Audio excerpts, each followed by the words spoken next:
Representative Lloyd Doggett of Austin, Texas. He was the first sitting member of the House to publicly say President Biden should step aside. Congressman, I thank you so much for your time tonight. Did you see anything at all tonight during that press conference to make you potentially reconsider your position?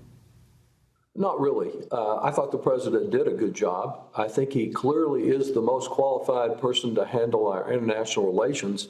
But the question before us, is he the most qualified person to turn around the undecided and the independents who have refused to join him over the past year, and now complicated by the setback when we needed a surge that he had during the debate.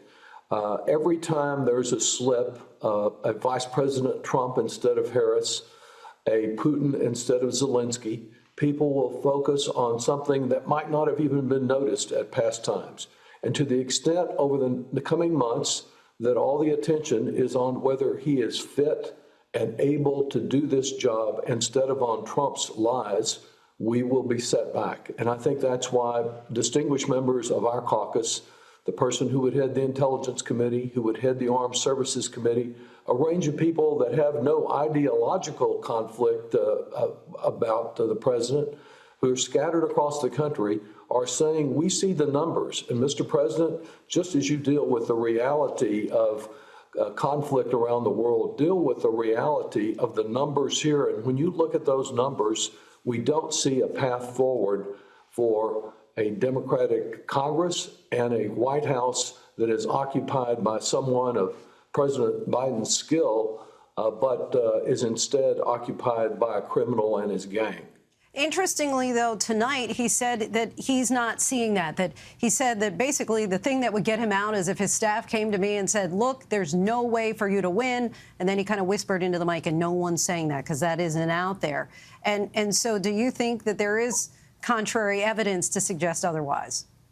Absolutely. And I must say this is progress with the president. You remember the last time he had to have the Lord Almighty come down and tell him. Now we're down to dealing with the basics of the numbers. And if his staff is telling him he's winning, they're not telling him right. If he looks at the numbers in districts all over this country, he will see the challenge we face. I'm not saying it's impossible for him to win, but I am saying it's improbable. And in the course of this, with the tremendous threat that is posed by Donald Trump and the wreckage that he would make of our democracy, we simply cannot afford that risk.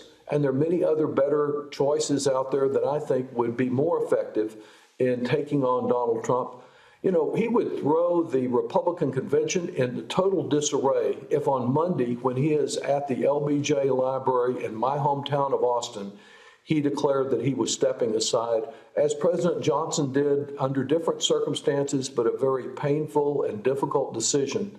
That's what we're asking the president to do, not trying to force him out of a job, but to call on him, on his better nature, to look at what is best for the country and not for himself, perhaps. Devote his energies over these coming months to bringing peace to the Middle East and dealing with some of the other international issues he's so skilled at.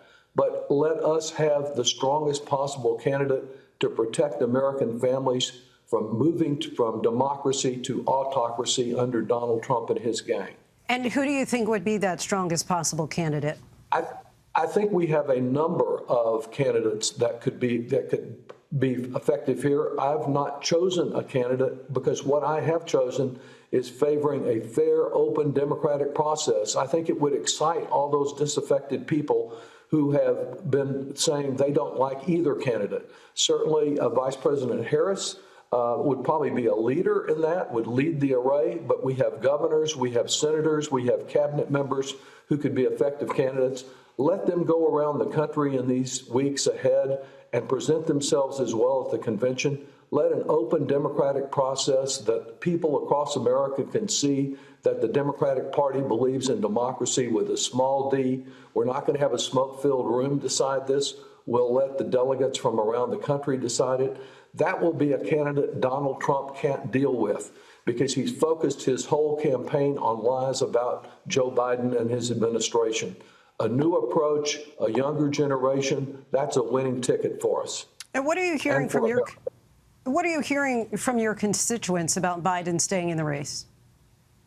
overwhelmingly favoring replacement. And the same as I talk to some of the candidates around the country today who are out there in tough districts, tougher than mine, to try to be the votes that we need to have a Democratic Congress again. There's certainly some people that are out there that don't agree with me on this. They're a little like the fellow who wrote me one time and said after a vote, "You're my horse, and I'm with you if you never win another race." Well, I'm glad Joe Biden has some supporters like that, but we just can't afford to lose this race after our candidate's gone a little lame. Representative Lloyd Doggett, we thank you so much for your time. Really appreciate it. Thank you.